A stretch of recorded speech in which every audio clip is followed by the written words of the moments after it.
Bonjour messieurs, dames, ravi de vous retrouver en Facebook Live sur notre page Facebook Agathe Météo, mais aussi celle de Sport Riser. Et si c'est la première fois que vous nous rejoignez, eh bien vous êtes tout d'abord ici les bienvenus. Et sachez que tous les lundis, mercredis et vendredis, on consacre quelques minutes à ce Vendée Globe, une course mythique qui s'était lancée, je le rappelle, le 8 novembre dernier avec au départ des Sables d'Olonne 33 skippers. Et aujourd'hui, ils ne sont plus que 25 en course qui, je le rappelle, s'effectue en solitaire et sans escale. Alors celui qui est à la gauche de votre écran s'appelle Yann Amis, c'est notre directeur scientifique et surtout c'est notre consultant. Bonjour Yann.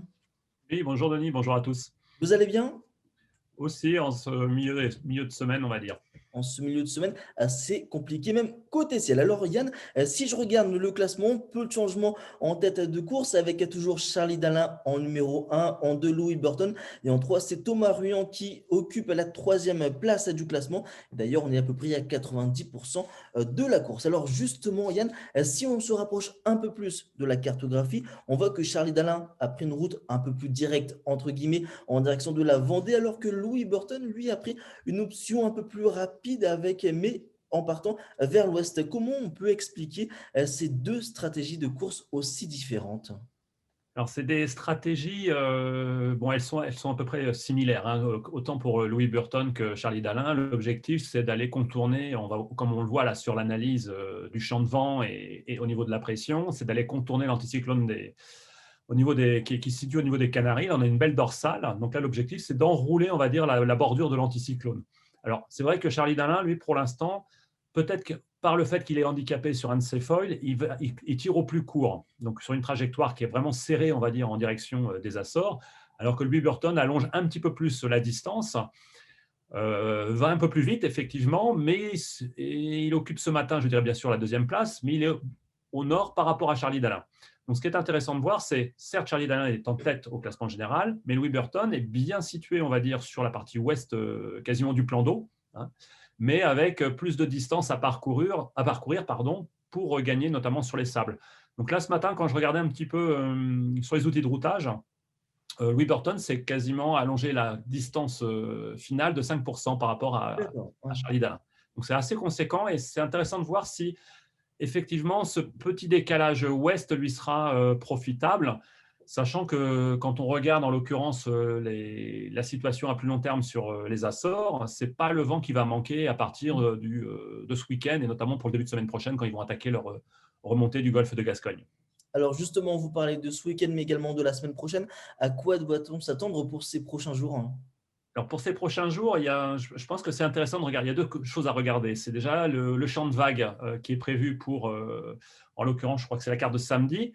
Donc pour samedi, on voit bien que le proche Atlantique est bien agité, hein. On a de Mm. belles dépressions qui circulent sur l'Atlantique, comme celle dont tu parlais notamment dans tes bulletins météorologiques là, sur l'ensemble de la France. Mm.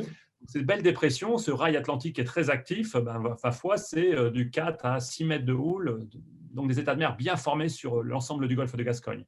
Donc c'est le contexte en fait de ce week-end. Et au-delà de ça, quand on regarde en l'occurrence pour lundi là, le champ de vent, en l'occurrence sur le nord des Açores, bon, il est sous le pilotage d'une profonde dépression, là, en l'occurrence qui a plus de 952 hectopascales sur le Grand Nord.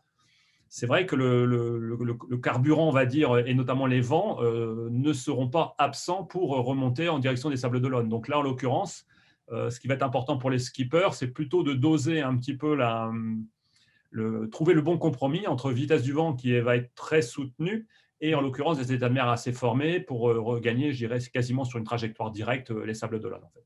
Et est-ce que l'arrivée est toujours prévue aux alentours du 27-28 janvier? Je pense qu'on peut garder cette. Bon, après, nos routages ne tiennent pas forcément compte Mm. des états de mer, état de fatigue du bateau. Enfin, il y a quand même beaucoup de choses qui rentrent en jeu. Mais je pense qu'on peut garder ce focus en fait sur la date du 27 janvier, effectivement. Ouais. Alors justement, Yann, si je compare un petit peu à une course de vélo, par exemple au Tour de France, est-ce qu'on peut espérer une échappée, entre guillemets, pour définir un éventuel favori?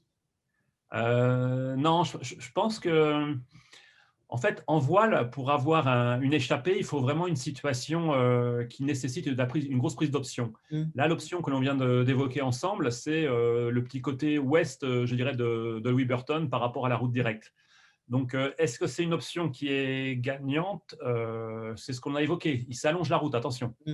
Donc là, en l'occurrence, on ne pourra pas avoir une échappée comme sur ce qu'on peut avoir sur le Tour de France. Là, en l'occurrence, on a le même système de vent qui va désormais accompagner les coureurs quasiment des Açores jusqu'à l'arrivée. Donc, c'est une zone de vent qui est bien alimentée. Il n'y a pas grosse différence, je dirais, sur cette veine de vent, qu'on soit au sud, qu'on soit au nord. Ce qui va faire la différence, c'est la capacité du skipper à mener le plus rapidement possible son bateau dans des états de mer relativement formés. C'est ça la différence qui va jouer. C'est un petit peu plus état de fraîcheur du bateau, état de fraîcheur du skipper également, le niveau de fatigue, les états de mer, le vent. C'est quand même un mixte je dirais, d'éléments à prendre en compte pour se projeter, notamment sur les sables milieu de semaine prochaine. Eh bien, on va suivre ça de très près dans nos prochains épisodes. Merci beaucoup, Yanamis. Ouais, merci Denis et merci à tous. Merci, je vous retrouve vendredi pour un nouvel épisode consacré à cette édition 2020-2021 de ce Vendée Globe. À très vite, les amis, sur notre page Facebook Agathe Météo.